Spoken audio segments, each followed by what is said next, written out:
100% fees రాయితీతో AI నేర్చుకోవాలనుకుంటున్నారా? Attend quality thought gen AI test 2025. నమస్కారం, వెల్కమ్ టు ఐ డ్రీమ్. ధర్మ మార్గం విత్ విజిత కార్యక్రమానికి స్వాగతం. ప్రస్తుతం మనతో పాటు ఉన్నారు ప్రముఖ జ్యోతిష వాస్తు పండితులు బ్రహ్మశ్రీ అన్నవరపు తిరుపతి మూర్తి అవధాని గారు. ఇప్పుడు వారితో మాట్లాడేద్దాం. నమస్కారం గురుగారు. ఓం శ్రీ మహాగణాధిపతయే నమః.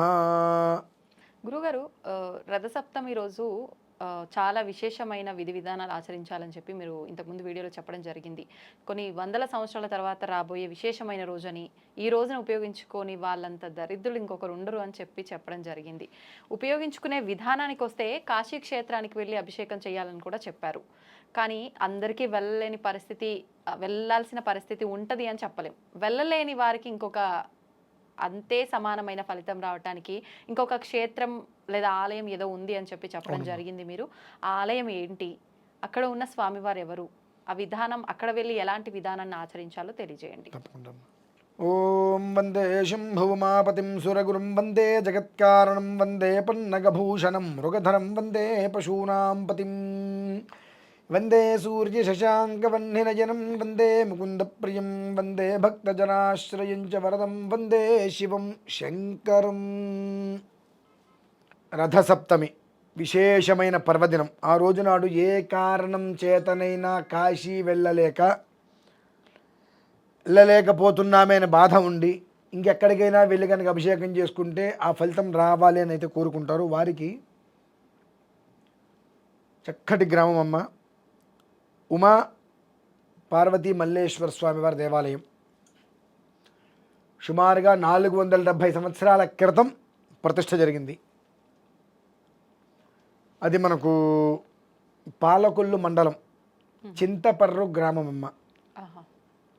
అక్కడ ధ్వజస్తంభం కూడా 4వది ఇప్పుడు అక్కడ పెట్టింది.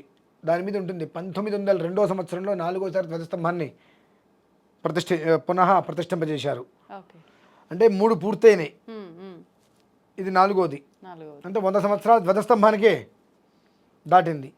అంతటి ఊర్ధ్వమైనటువంటి దేవాలయం. 100 సంవత్సరాలకు ఒకసారి ధ్వజస్తంభం పునఃప్రతిష్ఠ చేస్తుంటారు. అంటే ఆ ధ్వజస్తంభం అనేటువంటిది పాడైపోతే ఎప్పుడు అది దెబ్బతింటుందో అప్పుడు దాన్ని మారుస్తారు. ఇది అప్పటి నుంచి అలానే నిలిచి ఉంది.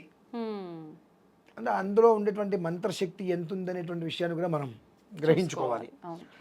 పార్వతి ఉమా పార్వతి మల్లేశ్వర స్వామి వారమ్మ. గురుగారు, ఇప్పుడు ఉమా అన్న అమ్మవారే, పార్వతి అన్న అమ్మవారే, ఆ అమ్మవారికి ఈ నామాలన్నీ కూడా మామూలుగా మనం చూస్తూ ఉంటాము. ఇప్పుడు చెరువుగట్టు ఆలయం విషయానికి వస్తే పార్వతీ జడల రామలింగేశ్వర స్వామి అని చెప్పి, అమ్మవారి జడల రామలింగేశ్వర స్వామి అని చెప్పి, అంటే అమ్మవారి పేరు ముందు సంబోధించి తర్వాత స్వామివారి పేరు వస్తుంది. ఇప్పుడు మీరు చెప్పిన ఆలయానికి మాత్రం ఉమా అని చెప్పి పార్వతి అని చెప్పి వచ్చిన తర్వాత స్వామి, ఎందుకు 2 నామాలు ఇక్కడ సంబోధిస్తున్నారు? ఇక్కడ 2 లేదు 33 లేదమ్మా.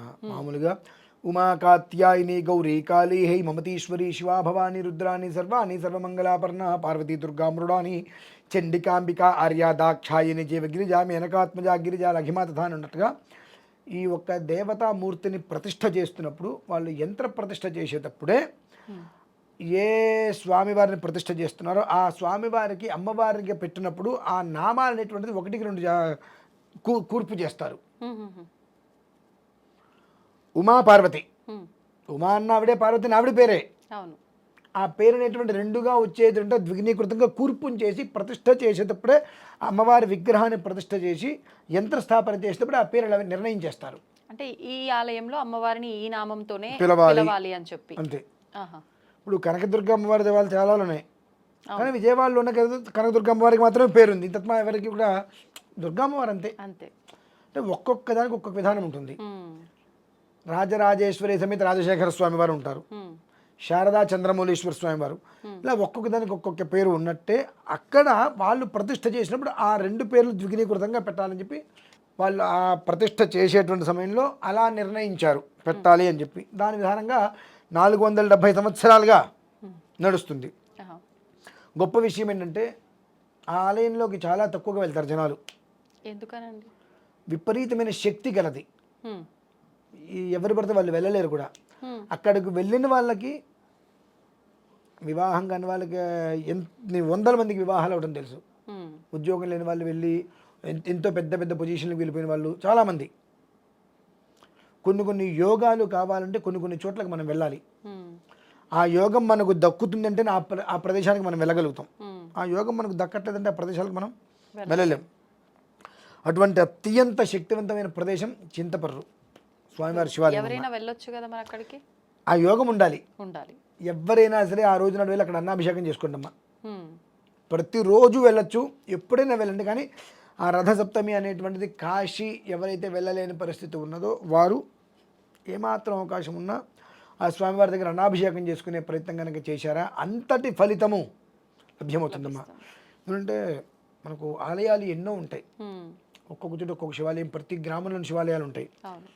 కానీ ఒక్కొక్క ఆలయంలో ఉన్నటువంటి ఒక్కొక్క మూర్తికి ఒక్కొక్క విధానం ఉంటుంది. ఉమ్, ఎలా డాక్టర్స్ ఉంటారు, ఆర్థో అని చెప్పి ఇంకోటని ఒక స్పెషలైజేషన్.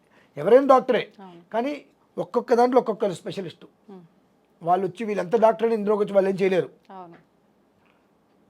ఆర్థో అంటే ఒక నరాలు సంబంధించినటువంటి డాక్టర్కి ఏదైనా ప్రాబ్లం వస్తే ఆర్థోకి సంబంధించింది ఆ డాక్టర్ వాళ్ళ తప్ప నేను చేసుకోలేడు. ఉమ్, ఉమ్, సో అంటే ఏది ఎలా అయితే ఉంటుందో దేనికి దానికి స్పెషలిస్ట్ ఉన్నట్టుగానే ఒక్కొక్క మూర్తిని ప్రతిష్ఠ చేసినప్పుడు అందులో కొన్ని విధానాలు పెడతారు. ఉమ్, ఈ దేవత దీనికి సంబంధించింది, ఈ దేవత దీనికి సంబంధించింది, అట్లా 16 రకాల విధానాలుగా ఆ దేవతని ప్రతిష్ఠ చేశారు. 16 రకాలు. ఉమ్, విధానాలతో ఉన్నటువంటి శక్తితో ఆ దేవతని ప్రతిష్ఠ చేయడం జరిగింది అక్కడ. ఇది 470 సంవత్సరాల పూర్వం. ఉమ్, ధ్వజస్తంభానికి ఇప్పుడు 120 సంవత్సరాలు ఉన్నాయి. అవును. అది 4వది నాలుగవది. పెట్టింది, దాని మీద రాసి ఉంటుంది ఉహు, ఇన్ని సంవత్సరాల క్రితం ప్రతిష్ఠ చేశారని చెప్పి అక్కడ. Okay, okay. అంటే తెలియాలిగా ఆలయ చరిత్ర. అవును. అంటే ఎంత గొప్పదైతే ఆ ధ్వజస్తంభం నిలిచి ఉంటుంది అట్లా ఉమ్, తెలియాలి. అటువంటి ఆలయాలు అనేటువంటివి రేర్గా ఉంటుంటాయమ్మా. అవును. అటువంటి వాటికి మంచి స్థితిగమనాలు ఉండవు. ఉమ్, ఇది దానికి ఇన్ని ఎకరాలని చెప్పి ఉండటాలు కానీ లేదా దానికి అభివృద్ధి కానీ ఎవరు దాన్ని నోచుకో. ఎందువల్లంటే అభివృద్ధి అనేటువంటిది ఎప్పుడైతే ప్రారంభమవుతుందో శక్తి వెళ్ళిపోతుంది. ఓ, అభివృద్ధి ప్రారంభమైతే అక్కడ శక్తి వెళ్ళిపోతుంది, ఉండదు.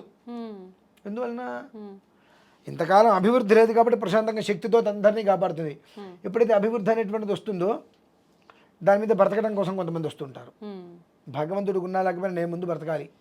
అవును. ఎప్పుడైతే కనుక దాని మీద ఒక నరుడు ఆధిపత్యం వహిస్తాడో ఒక స్థాయిలో శక్తి పోతుంది అక్కడ. ఉమ్, ఇవాళ వరకు కాపాడుకుంటూ వస్తున్నారు ఆ శక్తిని భగవంతుడే తనకు తానుగా. అవును. కాబట్టి ఆ ఆలయానికి వెళ్ళి చక్కగా అభిషేకం చేసుకోగలిగితే మాఘమాసంలో ఎనీ టైం నీకు కష్టం వచ్చిందా ఆలయానికి వెళ్ళు, ఇబ్బంది అనిపించింది ఆలయానికి వెళ్ళు, ఈ సంతానం ప్రయత్నం చేస్తున్నావు ఆలయానికి వెళ్ళు, ఉద్యోగం వ్యాపారం ఆయన దగ్గరికి వెళ్ళు, అన్నాభిషేకం చేసుకో, రసాలతో అభిషేకం చేసుకో, చాలు. ఎవరికి వాళ్ళు నాకు చేసుకునే విధానం. లేదమ్మా, ఉమ్, ఆ పంతులు గారు ఉంటారు, ఆయన చేయిస్తారు, ఉమ్, చక్కగా చేయిస్తారు. ప్రతి మనిషి 4 సార్లు వెళ్తే 5వ సారికి శుభయోగం అతనికి వర్తిస్తుంది. ఓ, 5వ సారి ఆలయంలో అడుగు పెట్టే సమయానికి అతనికి యోగం వర్తిస్తుందమ్మా. ఉమ్, అంత అంటే మనం ఏదైతే అద్భుతమైన క్షేత్రం. సంకల్పంతో వెళ్ళామో అది నెరవేరుతుంది ఖచ్చితంగా. అద్భుతంగా అటువంటి అద్భుతమైన క్షేత్రము చింతపర్రు గ్రామము. ఉమ్, కాబట్టి ప్రతి ఒక్క మనిషి రేపు రథ సప్తమి రోజు. రథసప్తమి రోజు నాడు అక్కడికి వెళ్ళలేని వారందరూ కూడా ఈ ఆలయానికి వెళ్ళి నమస్కారం చేసుకుని అక్కడ అభిషేకం చేసుకుని రాగలిగితే జన్మధన్యమే. నిజంగానే చాలా మంచి క్షేత్రం గురించి తెలియజేశారు గురువుగారు. అక్కడికి వెళ్ళాలి అని అంటే కాశీకి చాలా మందికి చాలా దూర ప్రయాణం అని చెప్పి ఆలోచిస్తూ ఉంటారు. ఇప్పుడు మనకి ఈ క్షేత్రం గురించి తెలిసింది కాబట్టి చాలా వరకు సంతోషించదగ్గ విషయం. ఖచ్చితంగా. అవును. ధన్యవాదాలు గురువుగారు. పరమేశ్వర.